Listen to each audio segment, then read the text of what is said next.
अस्सलाम वालेकुम। कल जब खान साहब की शादी की खबर आई तो यकीन करो भाइयों, मैंने तो शुक्र का सांस लिया, क्योंकि सुबह से नाअहल लोगों की तकरीरें इस बिकाऊ मीडिया पे सुन सुन के मैं तो तंग आ गया था, कोफ्त हो रही थी। तो जब ये खबर आई तो मैंने तो शुक्र का सांस लिया।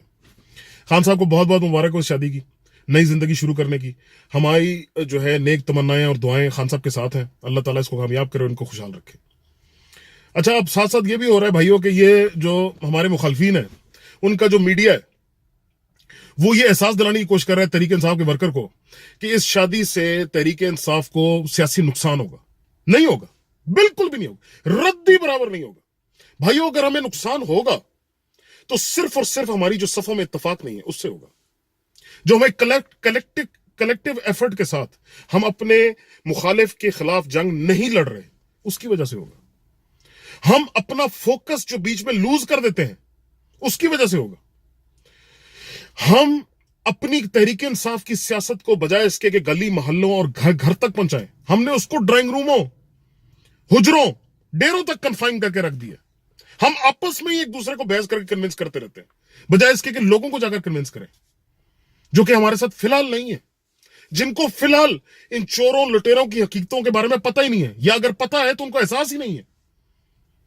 तो भाइयों, हमारी तो अभी याद रखना, हमने लोगों, चोरों और लुटेरों को नाअहल करके जो अपनी एक जंग थी उसका बेशतर हिस्सा हम जीत चुके हैं।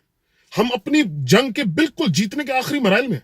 लेकिन याद रखना, किसी भी रेस के आखिरी 20 कदम निहायत अहम होते हैं, निहायत सख्त होते हैं, उसमें ज्यादा मेहनत करनी पड़ती है।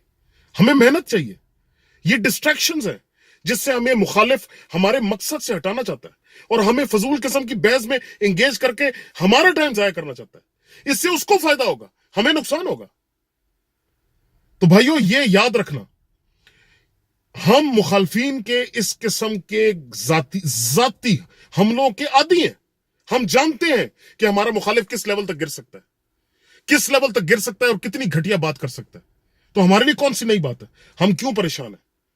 खान साहब की जो सियासत है वो याद रखना इस मुल्क के मफाद की सियासत है, इस कौम की बेहतरी की सियासत है, इस मुल्क की फलाह की सियासत है, और हमने उसी को लेकर आगे चलना, कलेक्टिव होके, एक खानदान बन के।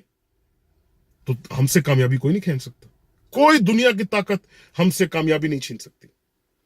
तो अपना फोकस कायम रखें और मुखालफीन के प्रोपेगेंडों पे कान न धरें। खान साहब को फिर मेरी तरफ से बहुत बहुत मुबारक हो। पाकिस्तान जिंदाबाद।